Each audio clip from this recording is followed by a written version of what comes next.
Today we're working on the 1990 LX hatchback. Long-time project of mine here. Today I'm going to be addressing this sagged, fallen dome light. Slightly delaminated mirror, as you can see here. Today I'm going to be replacing it with this mirror from a New Edge convertible. It has the dome lights inside of it.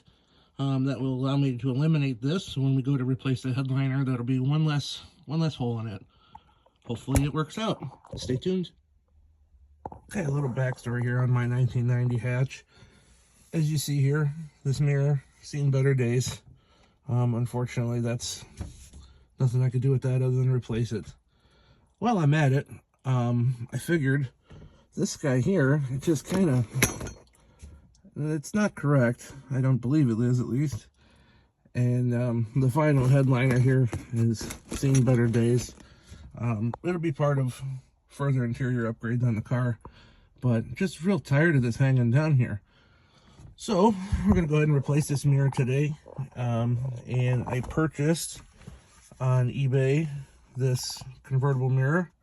It's a lot nicer shape. I have the lenses for it. I just have them off. I upgraded the bulbs to LED. I just want to go ahead and test everything, obviously, prior to putting the lenses back on. The less you take it apart, the more damage you can prevent, I guess, would be the best way of saying that. This was included with a pigtail, which is great, and even the grommet. So when I go ahead and mount this, I can eliminate this guy here, and I'll run the wiring through, and we'll see how it goes. See the next part. First step in this process is going to be, we're going to go ahead, we're going to remove this guy here. We've got these two clips on the edges here. Pull these apart. Pop them out. A little dark in here. Okay, now that we have that out of the way and we have a little bit of light in here, I added my plug here that we're no longer going to need. So we're going to end up using the pigtail from the new harness, but I had to tie the two powers together here. If you are going to do this swap, I'm not exactly sure what year this came out of, to be honest, but the colors are green with yellow trace, and it looks like it's either, I believe it's black with a white trace are the two powers. Solid black will be your ground, but just to be sure, I left the lenses off of here, and I would like to test this first. It's always a good idea to test it. That way you don't get all the way through it and realize you have a problem. And then you have to put it all back together. That's no fun. Let's see what happens when we go to test it. So you're going to want your power to your factory on this car, the 1990. Black with a blue trace is your power. Solid black is your ground. So we're just going to touch these in here just to see, and it looks like we have solid light. Fantastic. You can see that in the video. Okay. Next, I'll go ahead and put the lenses back on this mirror. Okay, here you see the mirror. Here's the cap. I'm sorry, the lens. This one slides on this side, just slides down on this corner down. You gently pop this down in place. These are kind of hard to come by, so be gentle. Same with the other side, just opposite. Straight down in the back corner here, this side. Pop it down into place like this, gently again. Make sure you're all seated. Next, we're going to remove the stock mirror. Next step is to locate the screw.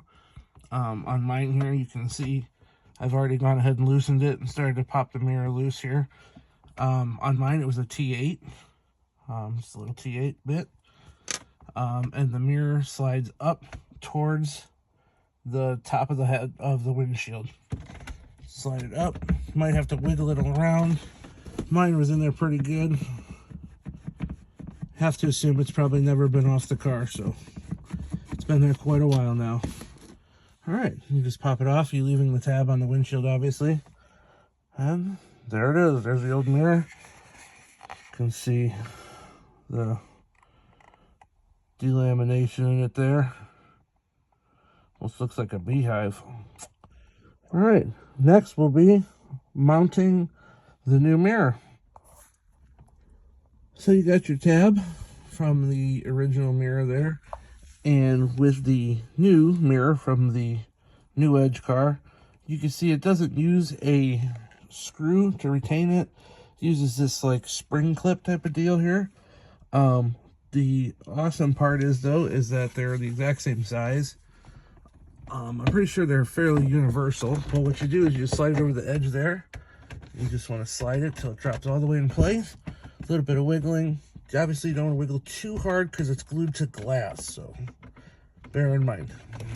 Okay, so that's mounted. All right. Next step is we're going to have to go ahead and wire in the pigtail to the original wiring here so that we can make the lights work. At this point, if you haven't already, I would strongly recommend disconnecting the battery. On this particular car, it has a battery kill switch in the back, so it's quite easy. All you do is flip the switch. Go ahead and disconnect your battery at this time, though. So on my particular car here, I've noticed that the ground is right there on the body, and that would allow for the plug to have quite a bit of play here to make the connection a lot easier. So I'm going to go ahead and remove that ground. It's a 7mm. So I'm going to go ahead and pull it out of there. Let's see here. There we go.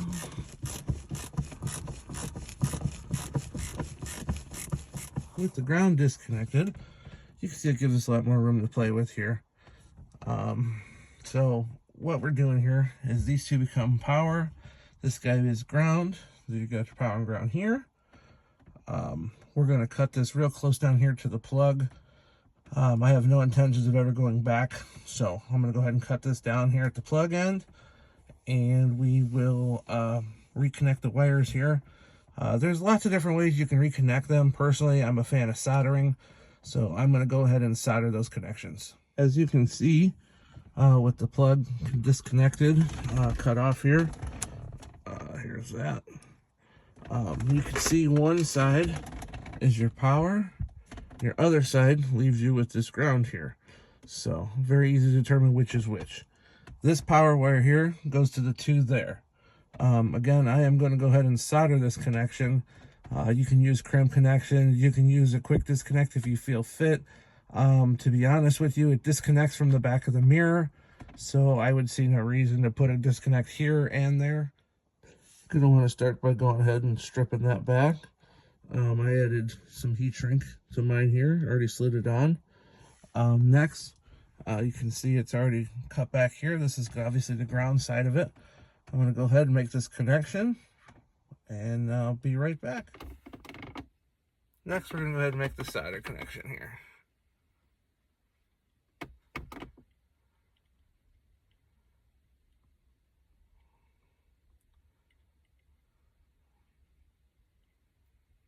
Okay.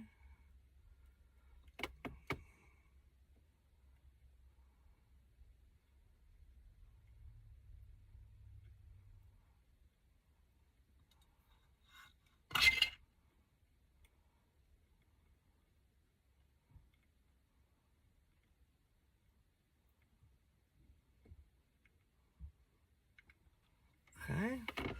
Once you got a good solder connection here, be mindful of the warm soldering iron. You don't want to burn yourself or melt your interior. Next will be the heat shrink tube. Slides over that, just like so. Personally, I just use a lighter. Go ahead.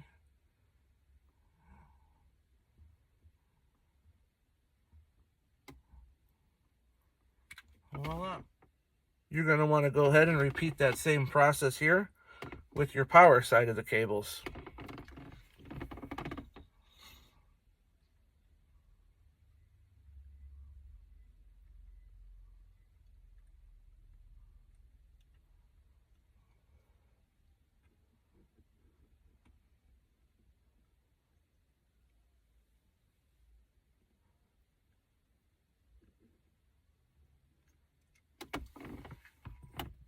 Again, mindful of the hot soldering iron.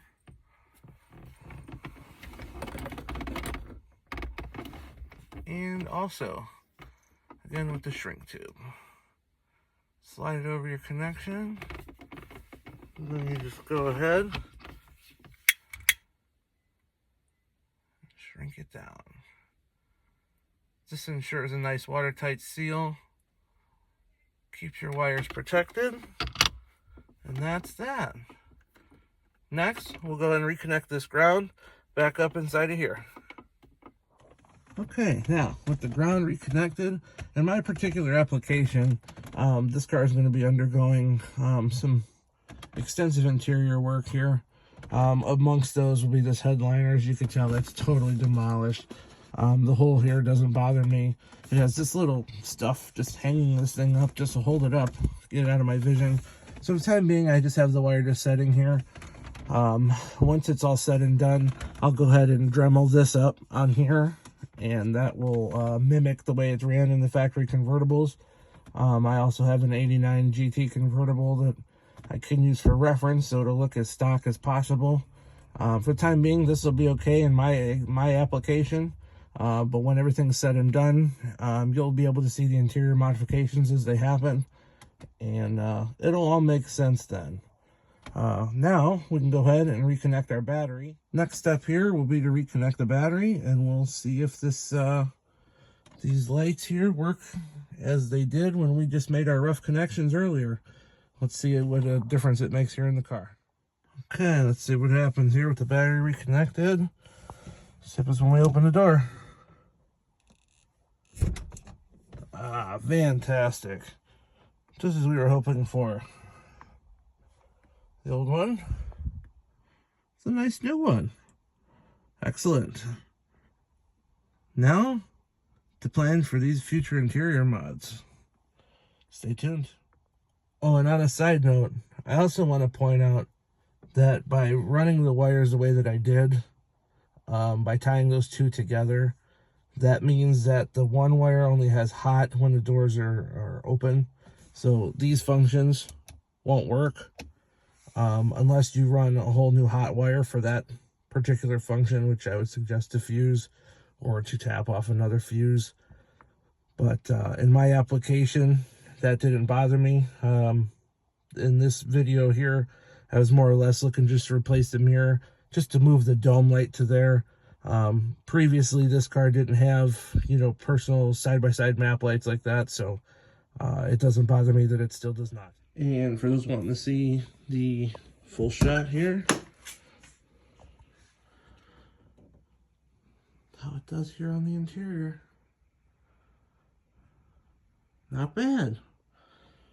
Definitely very happy with this new mirror. Awesome. Stay tuned, see what we do next. Thinking Fox Locks.